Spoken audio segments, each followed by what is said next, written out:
자, 인사합시다. 할렐루야. 오늘은 대속죄일 용키푸르, 마침 이번 샤밧과 함께 겹쳐졌죠. 그래서 용키푸르에 대한 전반적인 거 잘나가게 나누고, 메시아닉으로서 용키푸르의 의의에 대해서 티베그 목사님 강의한 위주로 한번 나눠볼게요.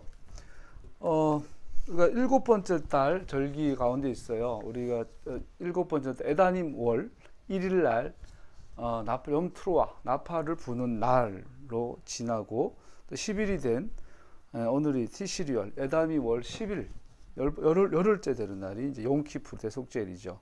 이 에다님을 동시에 이제 티시리얼이라고 하죠. 그 티시리얼이라는 말은 성경에 나오지는 않는데 유대인들은 티시리얼이라는 말 쓰기도 한다고 그래요. 티슈리. 아마 제2차 포로기 바벨론 시절 이후에 쓰이지 않을까 하는데, 랍비들이 티슈리를 꼭 그러면 뭐랄까 우리 레시트가 되잖아요. 우리가 창세기 1장에 보면 최초의 브레시트죠. 그 레시트가 나오는데 이거 그러면 티슈리가 돼요. 워드플레이 하면 요한복음 1장에 보면 태초에 말씀이 계시니라 할 때 보면 또 티슈리를 거꾸로 하게 나오죠. 그래서 이제 토라 이꼬르 예슈아. 또 요한복음 가다 보면 예수님은 곧 성령. 그래서 토라, 예수와 성령 이 하나가 요한복음의 전체 틀인데, 요한복음 1장 1절에 보면 그 예수님 말씀이 육신이 됐다 이 표현이 티시리얼 날 왔다고 워드풀을 이해할 수 있어요. 그래서 예수님은 크리스마스가 아니라 이런 일곱 번째 달 에다니 월 티시리얼에 오셨다 볼 수 있죠. 그 일곱 번째 달의 두 번째 절기 욤키푸르를 오늘 우리가 샤밧으로 함께 기억을 하고, 나름대로 스탑하고 이제 고행을 행하라 그러잖아요. 여기 전체 한번 살펴볼게요. 첫 번째, 이 대속죄일은 속죄, 죄를 속하는 날이잖아요. 근데 대속죄일은 1년에 하루잖아요. 그러면 나머지 죄는 어떻게 해요? 평소에 짓는 죄. 이 죄란 말 하타라, 많이 나눠봤죠. 하타라는 단어. 이 하타라는 관역에서 빗나가다 이런 뜻이죠. 그 성경에 말한 죄. 마태복음에도 7장에 보면은 불법을 행하는 자들 내게 떠나가라. 불법. 근데 엄밀히 말하 불법은 법을 어기는 거라고 생각하지만 아니라 토라 레스네스, 로우 레스네스. 그러니까 법 없음이 불법이죠. 불법이라면 법이 없는 것. 또 근데 원어로 가면 토라 없는 것. 이것이 하타가 되죠. 그것이 죄인데, 이 죄라는 것은 하타, 관역에 빗나간다라는 원어의 뜻이 있죠. 그래서 관역, 목표를 빗나가는 것. 근데 우리가 토라라고 했을 때, 토라는 야라라는 단어에서 유래가 하죠. 이 야라라는 단어는 창을 던지다, 이런 뜻을 갖고 있죠. 그래서 토라라는 말은 창을 던지는데 관역에 정확하게 맞는 것을 의미해요. 이번에 철원에서 이제 총기 오발사가 총기 이게 튕겨서 난 탄이냐, 직접 통거냐, 여러 가지 설이 있어서 지금 조사하고 있는데, 이처럼 관역을 향해 쏘는데 이제 잘못 나가는 거죠. 저는 1사당 신교대에서 20발 중에 17발, 18발 넣었어요. 되게 잘 쐈죠. 그리고 이제 경제 자대 있을 때도 한번 사격으로 중대 포상 2박 3일 표창 간 적이 있어요. 그때는 편법이었죠. 총을 이렇게 총구에다 들고 쏴야 되는데, 이 송에 올리고 쏘면 흔들리거든. 그래서 Y자 지지대에다 올리고 쏜 거야. 그랬더니 하여튼 중대에서 내가 두 번째인가 세 번째 잘 쏴서 이렇게 포상을 받았던 적도 있어요. 이제 재밌어요. 이제 이게 멀중 가중. 남자들은 알 거야. 멀고 가깝고 중간, 멀고 가깝고 중간 이게 250, 200, 150인가 120인가 쏘거든요. 이렇게 쏘는데 딱 맞으면 관역이 딱 이렇게 넘어져요. 그때 희열이 있어요. 빵 쐈는데 관역이 맞으면 뒤로 딱 넘어져요. 근데 나는 정확하게 쐈는데 안 맞으면 얘 가만히 있어요. 이게 죄야. 하타, 관역이 어긋나는 거. 자, 이 생각해 보세요. 하나님께서는 창조주시잖아요. 우리를 만드셨잖아요. 그래서 우리 생물학자들은 인간의 몸을, 세포를 메커니즘, 기계라고 그러죠. 기계. 설계됐다는 말을 했어. 설계. 요즘 창조 지적 설계 이렇게 하는데, 설계됐다라는 말은 다른 말로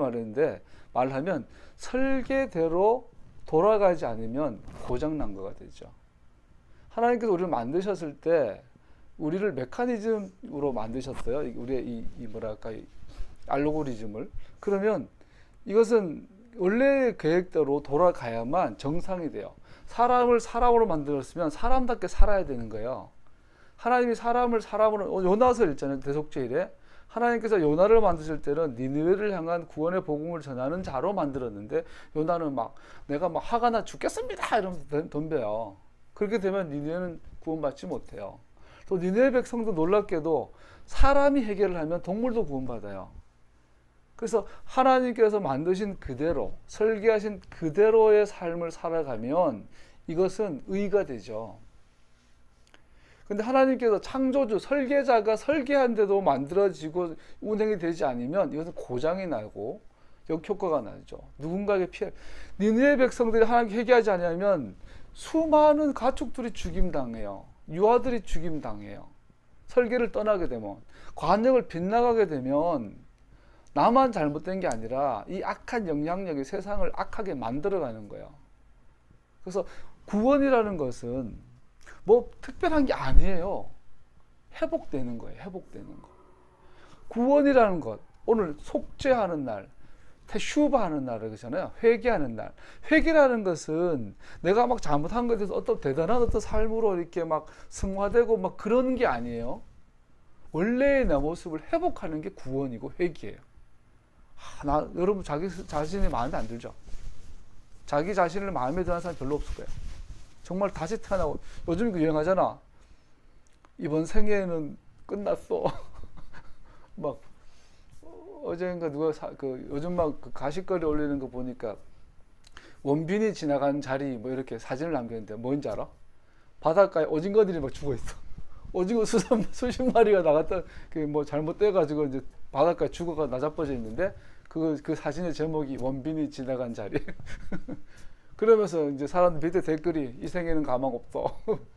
내가 죽었다 깨어나도 원빈처럼 멋있지 못할 거 아니에요. 그래서 윤회인데 전혀 우리가 그거예요. 그러니까 우리는 생각을 해요. 우리가 회개를 하면 뭐 대단한 게 있을 것 같고, 죄인이 구원받으면 뭐가 대단한 걸 것 같는데, 토라의 관점에서 보세요. 별거 없어요. 원래의 내 모습을 회복하는 거예요. 근데 문제는 우리가 내 자신을 싫다는 거예요. 근데 하나님께서 아르미를 구원하고 선미를 구원하려면 너를 너답게 하는 거야. 선미, 너의 원래 모습을 회복하는 게 구원이에요. 이게 회개고. 그거를 대주제로 삼고 하루를 보내는 날이 대속죄일이 되는 거죠. 별거 없어요, 여러분. 성령 충만하고 회개하고 구원받는 별것 없어요. 원래 나를 회복하는 거예요. 그를 상징적으로 보여주는 그 물건이 맞자죠, 맞자. 맞자는 첨가된 모든 것을 빼버려요. 그냥 물과 밀가루. 그걸 먹는 날이 무교절이에요.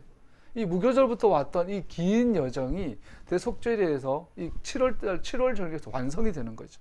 맞자를 완성하는 절기가 에다니몰, 티시리월이 되는 거죠. 죄는 불법이라고 하죠. 법 없음을 말하죠. 관역에서 빗나가는 것이 죄죠. 여러분과 내가 나 자신을 만족하지 않는 게 아니라 원래의 나 모습을 잃어버린 것에 대해서 아파하고 있는 거예요, 사실은. 여러분이 거울을 보면서 자기 자신을 보고, 야, 참, 이번 생에는 넌 희망 없어. 이거 오해하면 안 돼요. 윤회를 믿는 게 아니고. 그럴 때 우리는 한 번 더 진리 안에 들어가야 돼요. 지금 실망하고 있는 나는 내가 아니에요. 관역을 빗나간 나예요. 그래서 관역을 맞추고 있는 내가 있어요.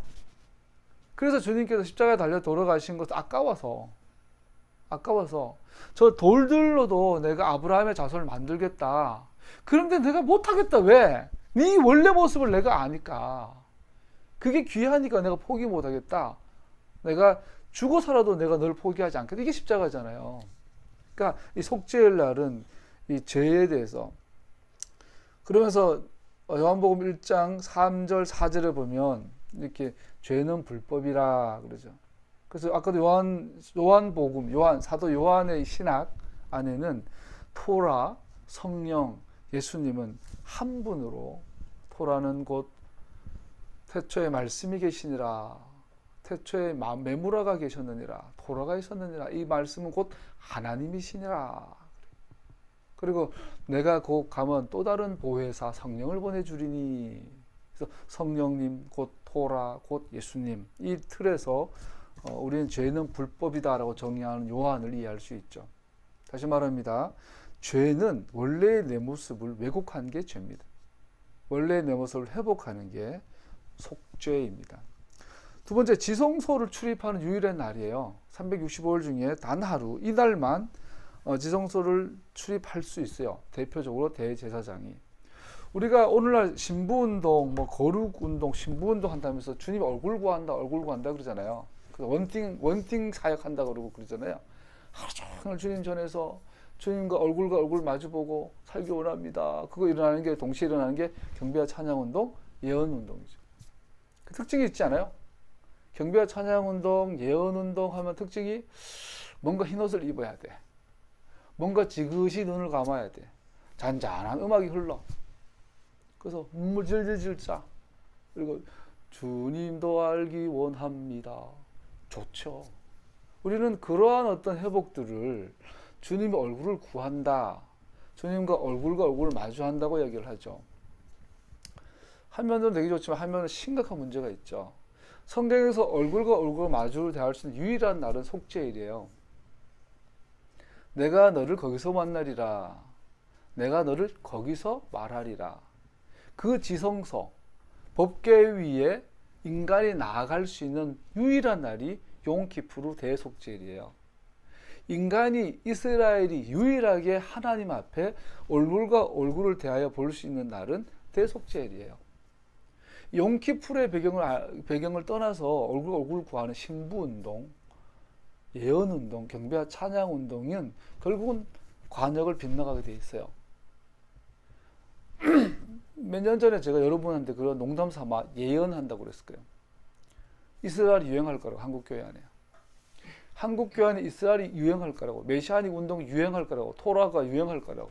지금 우리나라 교회들 안에 이스라엘 사역, 이스라엘 세미나 안 하는 교회가 없어요. 큰 교회 치고. 이번에 초막절도 되게 많이 지켜요. 대속절도 되게 많이 지켜요. 유행하고 있어요. 이미 한국교회가 이제는 더 이상 셀운동, G12, 알파코스, 경배와 찬양운동, 성교운동, 신부운동, 신사도운동, 말성서위의 운동, 별걸 다 해봤는데 다 벽에 부딪혀. 그리고 한국교회가 이제는 한국교회에 무슨 집회 가보세요. 기름 부으심이 없어요. 찬양도 그냥 화려한 찬양들이 있는데 피 뚝뚝 떨어지는 세련된 게 아니라 리얼한 생자 같은 그런 구원의 감격들이 없어요. 한국교회 기름 부으심이 고쳤어요, 여러분. 하나님 임재가 떠났다니까요. 나는 사실 대속죄를 오늘 말씀 주면 사실 예레미야 7장을 보면 잡아요. 예레미야 7장. 사실 예레미야 7장을 나누고 싶었는데 그래도 대속죄를 좀 나누려고 한 건데요.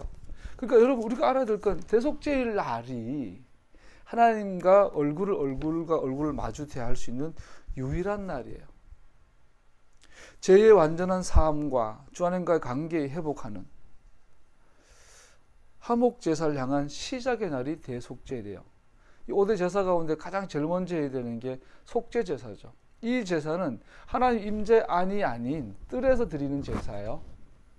그러나 하나님 임재 안에서 하나님의 얼굴과 얼굴을 마주보는 그 임재의 자리에서 드리는 유일한 제사가 대속죄일 날 드리는 용키푸르 제사가 되죠. 세 번째, 이날은 고행하는 날이에요. 24장 27절에 보면 자신을 낮추어라, 스스로 괴롭게 해라, 이런 뜻이 있어요. 아나라는 단어를 쓰는데 누구는 노래하다, 찬양하다 이런 뜻도 있고, 또 괴롭히다, 천하게 하다, 스스로를 낮추다 이런 뜻이 있죠. 이 고행하는 날, 그래서 유대인들은 엉뚱한 의식들을 만들어냈어요. 유대인들은 이날 5가지를 금식하는데, 금식하고 목욕을 금지하고 몸에 기름 바르는 것을 금지하고 가죽옷 입는 거, 가죽 구두 신는 것을 금지하고 성행위를 금지하고. 이 5가지 금지 제목이 있는데 이거 전체적으로 하면 간단해요. 몸을 치장하는 것을 금지하고 또 부정한 것을 행하는 것을 금지하는 날. 이따가 잠깐 살펴보겠지만 유대인들 여기서 어긋나기 시작해요.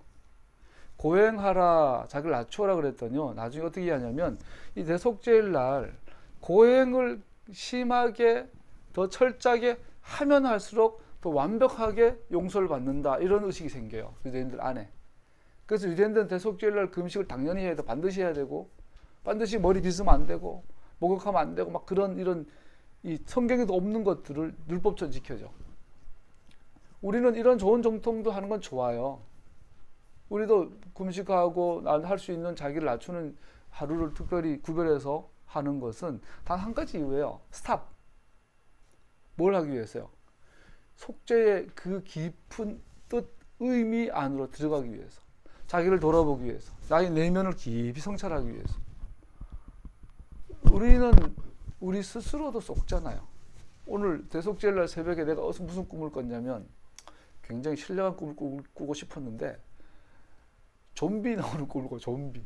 내 꿈에 우리나라에서 저기 춘천 어디인가 좀비가 출연했대, 뉴스에. 그래가지고 우리 교인, 우리 애들 다 여행을 갔는데 이제 그 동네가 좀비가 출연한 거야. 그럼 막 사람들 좀비한테 물려가 다 도망가는데, 난 꿈에서 내 저 차 타고 나 혼자만 살아남았어. 그래서 언제 데리러 가야 되는데 니들 어디 가지 없어. 그래서 혼자 살아야 되겠다고 막 타고 도망가다가 꿈을 깼어요. 뭔 소리 하다가. 자, 올 하루는 자기 내면을 돌아보는 거예요. 내가 정말 주님을 원하나? 내가 정말 진리를 찾나? 내가 정말 주님을 원하나? 예레미야에 보면요, 예레미야 7장에 보면은 예레미야 이런 말을 하죠. 이것이 주님의 성전이다, 주님의 성전이다, 주님의 성전이다 하고 속이는 말을, 거짓말을 너희는 의지하지 말아라. 너희가 모든 행실과 생활을 참으로 바르게 고치고 참으로 이웃끼리 서로 정직하게 살면서 나그네와 고아와 가부를 억압하지 않고 이곳에서 죄 없는 사람을 살해하지 않고 다른 신들을 섬겨 스스로 재앙을 불러들이지 않으면 내가 너희 조상에게 영원 무궁하도록 준 이 땅, 바로 이곳에서 너희가 머물도록 살도록 하겠다. 그런데도 너희는 지금 전혀 무익한 거짓말을 의지하도다. 예루살렘 성전을 가지고 하나님의 전이라는 말이 거짓말이래. 그리고 계속 말해요. 내가 언제 니들한테 번제 드리라 했냐? 화목제, 속죄제사 드리라고 했냐? 내가 언제 니들한테 패싹 지키고 학대해볼까요? 속죄제사, 대속죄 용키푸르 드리라 했냐? 언제 내가 니들은 초막절 지키라고 했냐? 이러시는 거예요. 다 거짓말이다. 너희는 이처럼 내가 미워하는 일만 저지르고도 내 이름으로 불리는 이 성전으로 들어와서 내 앞에 서서 우리는 안전하다라고 말한다. 너희는 그런 역겨운 모든 일들을 또 되풀이하고 싶어서 그렇게 말한다. 이명박 대통령을 향한 검찰의 칼끝이 지금 날카로워지고 있어요. 주진우 기자, 김어준 기자가 취재한 내용만 봐도 이번에 김광석 부인이 한 짓만큼이나 어마어마한 일들을 지금 막 교회 장로님이 지난주 말했지만 100억의 돈을 교회 헌금으로 유용해가지고 이렇게 세금 탈세를 하고 돈 세탁을 하고, 이번에는 BBK 지가 아니라고 했는데 자기 거는 딱 드러나고, 입만 열면 거짓말. 내 전 재산을 사회 하나에도 청계재단 만들어가지고 김진호 목사님 샤바샤바 해가지고 100명의 장학금을 주던 거 이제 꼴랑 10분의 1로 줄었어요. 장학금을. 이 500억 되는 청계재산 자산의 세금만큼만 장학재단을 만들어 놓고는 지금 장학금으로 나가는 돈은 세금만큼밖에 안 돼요. 그러니까 세금 혜택 받는 걸 그대로 장학금 돌려주는 거, 자기는 그냥 자산 거 그대로. 이걸 이번에는 그 편법을 써가지고 복지재단으로 유용하려다가 지금 걸렸어요. 그걸 주도하는 인간이 댓글 부대 팀장이고, 그 양반이 김진호 목사 오른팔에 뉴라이트.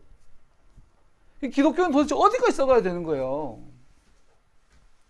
장로님이, 목사님이, 그 안에 젊은 청년이 다 교인인데 지금 예를 들어서 이명박 장로를 위약하고 있는 거예요 지금. 자, 이러면서 우리는 어떻게 해요? 아까 지난주에 나온 것처럼 이명박 장로님이 여동생 전도사님하고 집사 오빠랑 권사 올케랑 돈을 불법 편법으로 세탁하고 쓴 거에 대해서 찔리니까 찔찔 짜고 울어 주님 용서해 주세요 막 랄랄랄라 거리고 했겠죠. 끝나고 나서 하나님의 감동과 감화를 받아 후련했겠죠. 근데 지난주 우리가 회개에 대해서 배웠잖아요. 회개 시작은 자백이에요. 죄를 인식하고 인정하고 상대방 용서를 받아야 되는. 그게 안 돼 있는데 지들끼리 기도하고 나가서 속이 후련해 회개가 했다라는 거예요. 그런데 그런 우리를 향해 예레미야 그러는 거예요. 이것이 하나님의 전이다. 하나님의 전이란 말 거짓말을 믿지 마라. 역겹다. 누가 성전 마당을 밟지 마라. 누가 성전 마당 성전 문을 닫아버리면 좋겠다. 네가 드리는 제사와 기도와 예배가 나는 구역질 난다 이러는 거예요. 오늘 우리 한국교회가 예레미야가 말한 이사야가 말한 120년 전에 이사야가 아모스가 호세아가 돌아오라 했는데 120년이 지난 예레미야 시대가 됐는데 전혀 변하지 않았어요. 예레미야 그러잖아요. 이제 늦었다 얘들아. 북쪽에서 저놈들이 와가 우리를 심판할 때 항복해라. 예레미야 그러잖아요. 지금 예레미야 시대라니까요. 손석기는 고레스 같은 사람이 하나님 모르는 사람이에요. 김호준은 하나님 몰라요. 주진우는 하나님 몰라요. 그런데 예레미야가 뭐라 그래요? 느부갓네살한테 항복해라. 그래야 산다. 근데 한국교회는 끝까지 아니래. 태극기 들고 나가가지고 막 종북 좌파, 친북 좌파 그러면서 정확하게 대속죄일 이 대속죄를 지키는 게 뭐가 의미 있어요? 그런 게 변화가 안 되는데. 초막절이 뭐가 의미가 있어요? 그렇게 우리 삶이 변화가 안 되는데. 정의와 공의가 저수지 게임이라는 영화가 있죠. 그 영화의 제목이 나온 게 이명박 정권 하에 이명박과 관계된 분들이 자꾸 자살을 하는데 공교롭게도 저수지에서 자살을 해. 지난주에도 한 명 수원의 그 공무원이 죽었는데 공교롭게도 저수지에서 빠져 죽어. 최초의 지난주 그것이 알고 싶다 보신 분들 그놈은 농협 그 농협에서 또 이명박과 관계된 그분이 또 저수지에서 빠져 죽어요. 그래서 저수지 게임이라는 명화 제목을 붙인 거예요. 얼마나요? 이 장학재단에서 복지재단으로 바꾸려는 이유가 장학재단은 돈 준 근거가 다 남는데 복지재단은 근거가 안 남잖아. 거지한테 돈 100만 원 줘도 영수증이 없어. 거지는 신분이 없잖아. 복지재단은 그렇게 하면 돈을 돌리고 있어요. 이 찬머리 굴리는 거예요. 도곡동 땅 팔아가지고 다스를 사고 다스가 BBK 투자하고 BBK는 뭐 LEK 은행으로 돌아가고 빙빙 돌렸는데 결국은 하나야. 이명박 거. 나는 아니다 결국은. 야 이런 걸 보면서 한국교회가 나부터도 이명박 장로님 간증 집회 갔다가 내가 얼마 은혜 받았는지요. 수도 서울 봉헌할 때도 나는 그 자리에 없었지만 그 직후에 그 자리에 가 있었어요. 장충동 체육관에서 그 집회할 때 제가 우리 본교회 예배 끝나고 저녁에 갔더니 그 집회가 직후에 끝나는 집회에 늦게 들어갔어요. 그 자리에 이명박 대통령이 앉아 있었고 대통령 되기 전에 회포관에서 집회에 갔을 때 이명박 장로님 간증하는데 얼마나 내가 은혜를 받았는지 야 저분 하나님의 사람이구나 얼마나 돌아보니 다 쏘갔는지. 자 우리 모습이고 나의 모습이에요. 대속죄일 날 정말로 회복하려면 우리는 돌아가야 돼요. 정의롭고 공의로운 나라. 그래서 촛불 시위는 하나님이 하신 거예요. 촛불 집회는 하나님이 하신 거예요. 하나님께서 이 땅에 고레스들을 써서 하나님의 백성들을 살리고 있어요. 남은 자들을 모으고 있어요. 예레미야가 그래요. 야 항복해. 포로로 가. 그러나 70년이 지나면 돌아올 거야. 남은 자들이 돌아올 거야. 극소수가 살아남을 거야. 그런데 충분해 그거면 예레미야한테 예레미야 예루살렘 저작거리에 가서 한 사람의 의인을 데려와라. 한 사람의 의인만 데려오면 내가 유대백 이스라엘을 용서해 주겠다. 그래서 하나님께는 많이 필요 없어요. 한 사람, 의인 한 사람이면 돼요. 예레미야 동시대물이 하박국이에요. 하박국이 하나님 앞에 요나처럼 성질을 내죠. 하나님 이놈의 유대의 백성 이놈들 어떡합니까? 너무 교만하고 악합니다. 하나님께서 그래 좀만 기다려. 저 북쪽에 바벨론이 와가지고 이놈들 쓸어버릴 거야. 하박국이 아 주님 맞습니다. 주님 옳습니다. 가만히 생각하니까 아니 하나님 말이 안 되는데요. 우리 유대인들이 아무리 하나님의 백성들이 악해도 바벨론만큼 악할까요? 그건 아니지 않습니까? 그랬더니 하나님께서 하박국 너 잘 들어. 달려가면서도 볼 수 있도록 큰 글씨를 써. 유대인도 중요하지 않아. 바벨론도 중요하지 않아. 의인은 믿음으로 살아. 유대인이든 이스라엘이든 바벨론이든 상관없어. 하나님의 말씀을 믿는 믿음의 사람은 살아. 그때 그 믿음이 뭐예요? 그 정황과 시대적 보면 예레미야 예언을 믿는 자를 말해요. 예레미야 예언은 뭐예요? 야, 이미 늦었어. 이 성전은 더 이상 하나님의 전이 아니야. 니들의 제사는 역겨워. 여기서 회복은 불가능해. 120년 전에 이사야가 예언했고 호세가 예언했는데 이미 120년 동안 우리들은 회개 안 했어. 이제는 심판받아야 돼. 늦었어. 맞아야 돼. 이제는 바벨론을 통해서 우리 치실 거야. 가서 맞고 혼나야 돼. 그런데 70년 지나고 나면 남은 자가 있을 거야. 이거를 꿰뚫어 본 자가 다니엘이에요. 예레미야 책을 읽다가 다니엘이 이것은 하나님의 뜻이었구나. 바벨론 포로로 오는 것. 남은 자들 향한 이 깨끗한 남은 자들 남기려고 하셨던 하나님의 긴 여정이었구나. 하나님 하루에 3번씩 예루살렘을 향하여 창문을 열고 엎드려 주여 주여 주여 하죠. 주여 들으소서 주여 들으소서 이제라도 우리를 구원하소서. 남은 자 살려달라. 남은 자 의인 한 사람. 초막절 대속절 거창하게 지키는 게 무슨 의미가 있어요?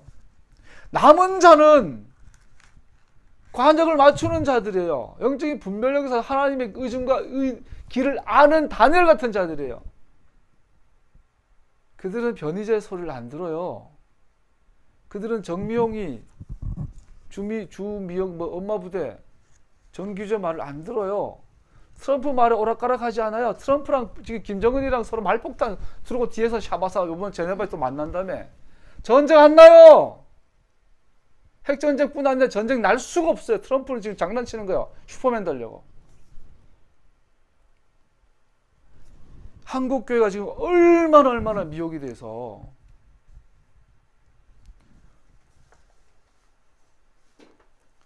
자, 좀만 더 할게요. 유대인들의 전통에 하면은 세 종류의 나팔이 있어요. 첫 번째 나팔, 그거 마지막 나팔, 큰 나팔, 세 종류의 나팔이 있는데 첫 번째 양각 나팔은 보통 7.7철 오순절로 이해를 하죠. 두 번째 마지막 나팔은 염태루와 나팔절에 부는 나팔을 마지막 나팔로 이해를 하죠. 이 마지막 나팔, 첫 번째 나팔, 그래서 이삭 대신에 드려진 양을 잡았는데 양의 뿔이 2개가 있어요. 왼쪽의 뿔을 첫 번째 양각 나팔, 7.7절의 나팔 소리로 이해를 하죠. 첫 번째 나팔은 토라가 주어진 오순절을 기리고 예수님께서 하실 성령 사역에 대해서 보여주시는 거죠. 마지막 나팔은 나팔절의 나팔로서 이스라엘의 왕이 오시니까 준비라고 하는 회개를 촉구하는 소리가 되죠. 마지막으로 큰 나팔, 이것은 속죄일, 오늘 대속죄일날 부르는 양각 나팔을 큰 나팔이라고 부르죠. 그래서 마태복음 24장 30절 31절에 보면 그때 인자가 올 징조가 하늘에서 나타날 터인데 그때는 땅에 있는 모든 민족이 가슴을 치며 인자가 큰 권능과 영광에서 하늘 구름을 타고 오는 것을 보게 될 것이다. 그리고 그는 자기 천사들 큰 나팔 소리와 함께 보낼 터인데 그들은 하늘 이 끝에서 저 끝까지 사방에서 그가 선택한 사람들을 모을 것이다.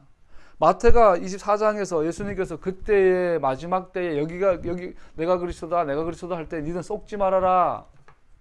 내가 올 때 천국 복음이 땅 끝까지 전해져야 할 것이며 그러면서 천사들을 보내 큰 나팔 소리를 불려볼 거다. 이거는 대속죄를 의미하는 거예요.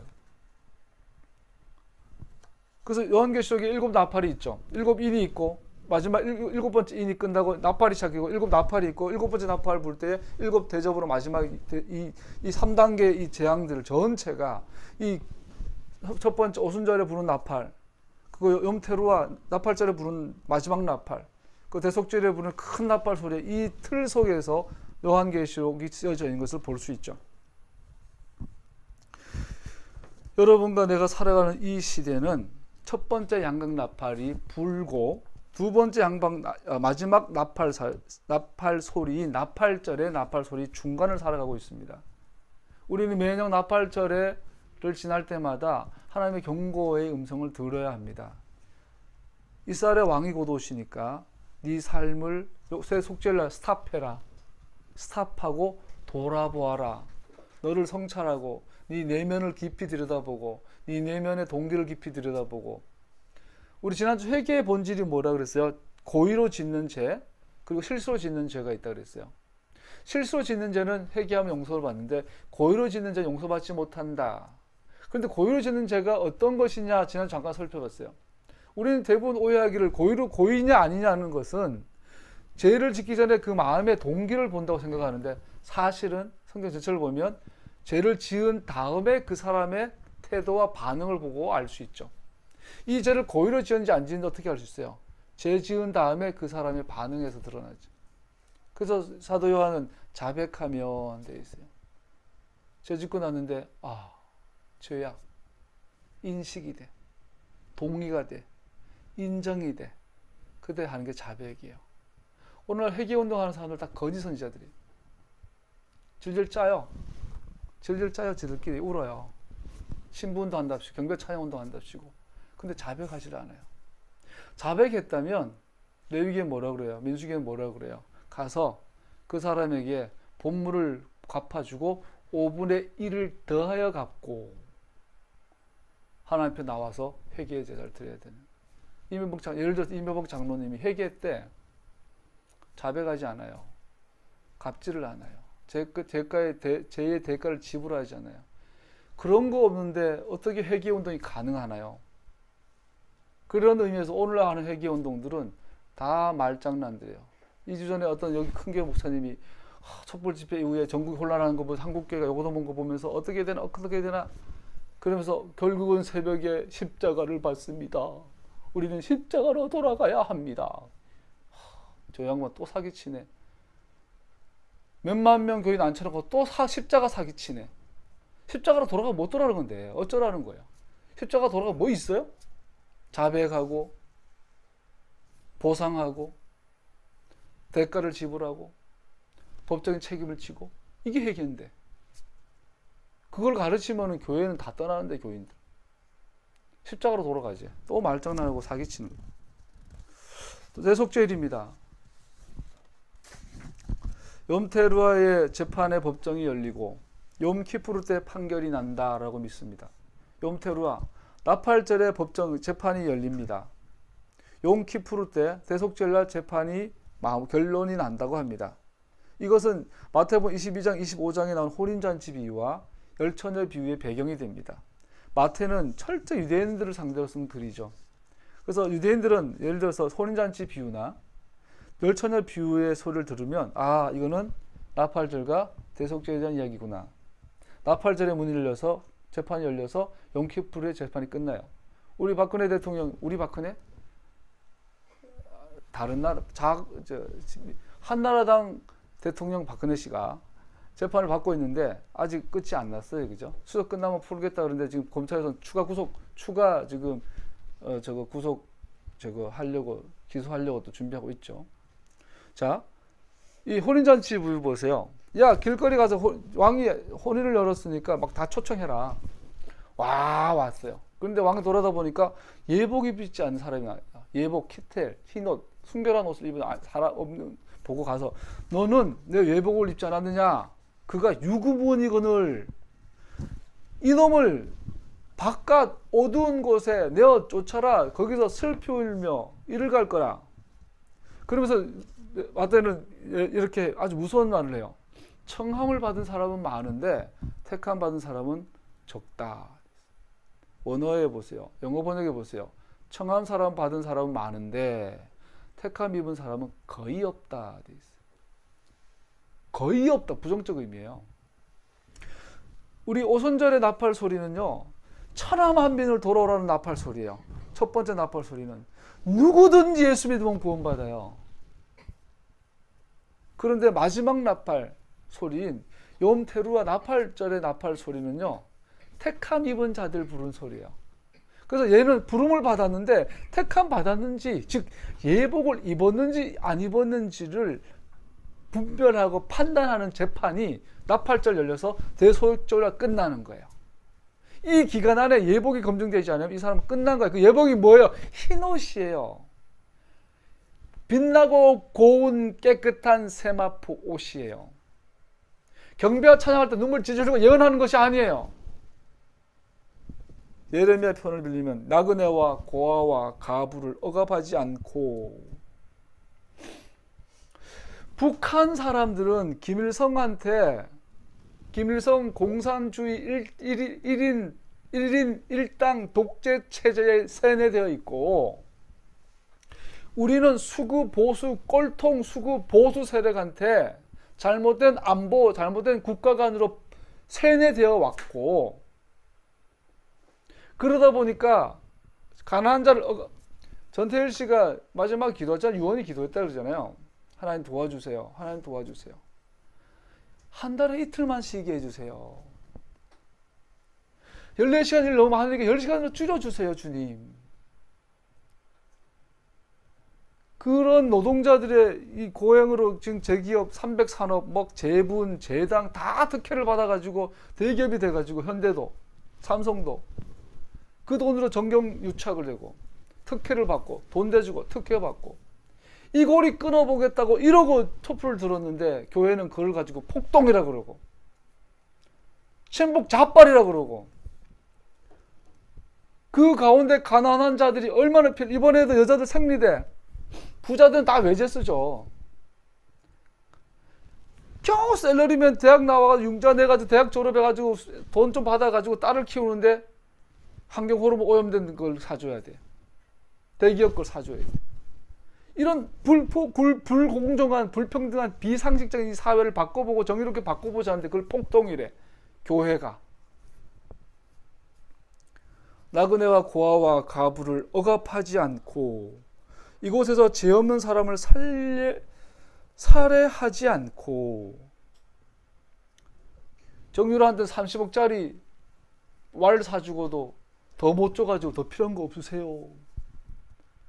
삼성 반도체 조립하다가 백혈병 걸려 죽은 아가씨한테 500명 꼴락 던져주고 그런 기업을 옹호해가 못 도와줘 안달난 종합부동산세 하겠다라니까 들고 일어나가지고 반대하는 부자들 위한 법을 이것 좀 바꿔보겠다니까. 여러분 이런 걸 고치지 않는데 우리의 절기가 통할 것 같은가요? 토라의 사람, 남은 사람, 흰옷 입은 자, 택합 입은 자는 교회에서 질 짜는 자들이 아니에요. 공평한 자들이에요. 정의로운 자들이고. 할렐루야. 지금 교회 안 다니는 사람들도 공평해요. 교회 안 다니는 손석기, 주진욱, 김호준 이런 양반들이 술도 마시고 문신다고 이런 양반들이 더 옳은 소리를 많이 해요. 누구 책임인가요 이거? 대속죄입니다. 대속죄를 뭐 별거 있나요? 대속죄를 모여가 나팔 분다고 뭐 바뀌나요? 우리는 그런 외적인 것도 준비하겠지만 진실로 바뀌어야 되죠. 흰옷, 진정한 예복을 입어야 되겠죠. 말씀을 급하게 마무리하겠습니다. 많은 유대인들은 이날에 자신을 낮추는 방식을 하나님께서 자기를 받아들여지든지 아니면 거절되든지 간에 직접적인 관련이 있다고 믿는답니다. 전통적 유대인들은 대속죄날 어떤 고행을 행하냐에 따라서 용서받고 안 받고 결정된다고 믿었답니다. 이날에 자신을 더욱 부인하면 할수록 그 사람의 용서는 더욱 확실해집니다. 그 사람의 이름이 생명책에 쓰여 있는지 없는지는 랍비들의 전통에 따르면 대속죄일 앞에 무엇을 행했고 행하지 않았는지 뿐 아니라 바로 대속죄일 그날에 자신을 얼마나 괴롭혔는지에 달려있다고 믿는답니다. 얼마나 잘못된 왜곡된 신앙관입니까? 평소의 삶이 정의와 공의를 무시하고 이날 고행을 행한다고 용서받을 거라는. 우리의 타락한 본성은 자연스럽게 우리가 자신을 더욱 비참하게 만들수록 하나님께서는 우리를 더욱 불쌍히 여기실 거라고 생각하게 만듭니다. 우리가 자꾸 막 괴로워하고 막 고행을 하면 하나님께서 더 용서해 주실 거라고 믿는다라는 거죠. 그러나 그것은 마귀 소리죠. 그것은 하나님의 용서의 조건을 다는 거잖아요. 구원의 조건을 다는 거잖아요. 당신의 자녀들 향한 하나님 무한하신 사랑과 긍휼을 생각해 보십시오. 이사야는 예수님을 이렇게 표현합니다. 나의 종을 보아라. 그는 내가 붙들어주는 사람이다. 내가 택한 사람이다. 내가 마음으로 기뻐한 사람이다. 내가 그에게 나의 영을 주었으니 그가 민족에게 공의를 베풀 것이다. 그는 소리치거나 목소리를 높이지 않으며 거리에서는 그 소리가 들리지 않게 할 것이다. 그는 상한 갈대를 꺾지 않으며 꺼져가는 등불을 끄지 않으며 진리로 공의를 베풀 것이다. 상한 갈대는 상처 입어서 꺾여져 있는, 더 이상 갈대로서의 아무런 매력이 없는, 꺼져가는 등불은 다 타버려서 더 이상 불이 붙지 않는 상태. 그래서 우리는 우리 스스로를 이렇게 해요. 우리는 우리 지난 과거의 죄가 우리를 심하게 꺾어버려서 더 이상 수리할 수 없는 지경이라고 생각합니다. 혹은 꺼져가는 등불처럼 우리는 실제로 우리의 삶에서 더 이상 왕께 드릴 가치 있는 것이 내게는 아무것도 없다고 생각합니다. 그러나 그것은 예수님께서 우리를 보시는 것이 아닙니다. 그는 구부러진 갈대를 꺾지도 않으시며 꺼져가는 등불을 끄지도 않으십니다. 오히려 그는 굽은 것을 펴 곱게 하시며 영혼의 빛을 다시 붙여주십니다. 왜냐하면 그는 자기 자신의 의로움에 따른 신실하심 가운데 일하시기 때문입니다. 정말로 그의 긍휼하심은 우리를 향한 그의 신실하심이 크시기에 아침마다 그의 신실하심이 새롭습니다. 이것이 아침마다 새로우니 주의 성실하심이 크시도소이다. 대속죄의 날은 다시 한번 우리는 그의 자비로 돌아가는 날이죠. 예레미야 에가야 3장에 나오는 말씀입니다. 아까 예레미야 읽어드렸는데 예레미야는 이스라엘에 철저한 심판을 예언합니다.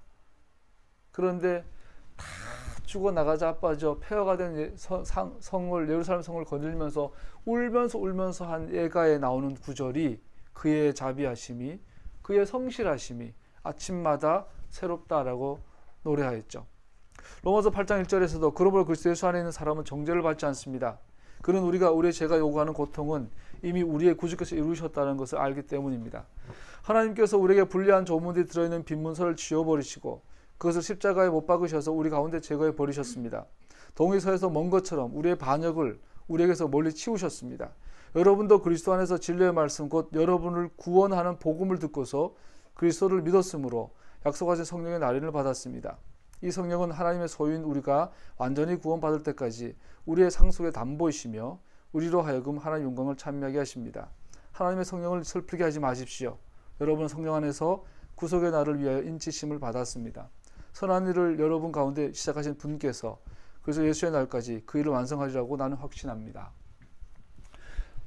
마무리하죠. 처음에 죄를 이야기하면서 죄는 곧 불법이라 사도 요한의 말을 인용을 했어요. 그런데 사도 요한의 전체 신학 안에는 예수님은 곧 말씀이세요. 토라세요. 그리고 토라는 곧 성령이세요. 성령님이 우리에게 오시는 목적은 단 하나예요. 성령님이 우리 자꾸 그래요. 막 방언하는 거에 성령이 인치심이래. 성령 사역하고 성령으로 예언하고 성령으로 방언하고 막 치유하고 하면 그게 성령님이 함께하는 증거래. 만만의 콩떡이에요. 그건 귀신들도 해요. 성령의 인치심은 예레미야 33장에 나오죠. 우리의 신비에 토라를 쓰는 것, 새겨넣는 우리의 마음에 토라를 새겨넣는 것이 인치심이에요. 성령님이 오셔서 하는 목적은 우리를 토라의 삶을 살도록 인도하시는 거예요. 토라의 삶을 사는 것은 예복을 입는 삶, 흰옷 입는 삶, 정결한 삶, 공평과 정의의 삶을 말해요.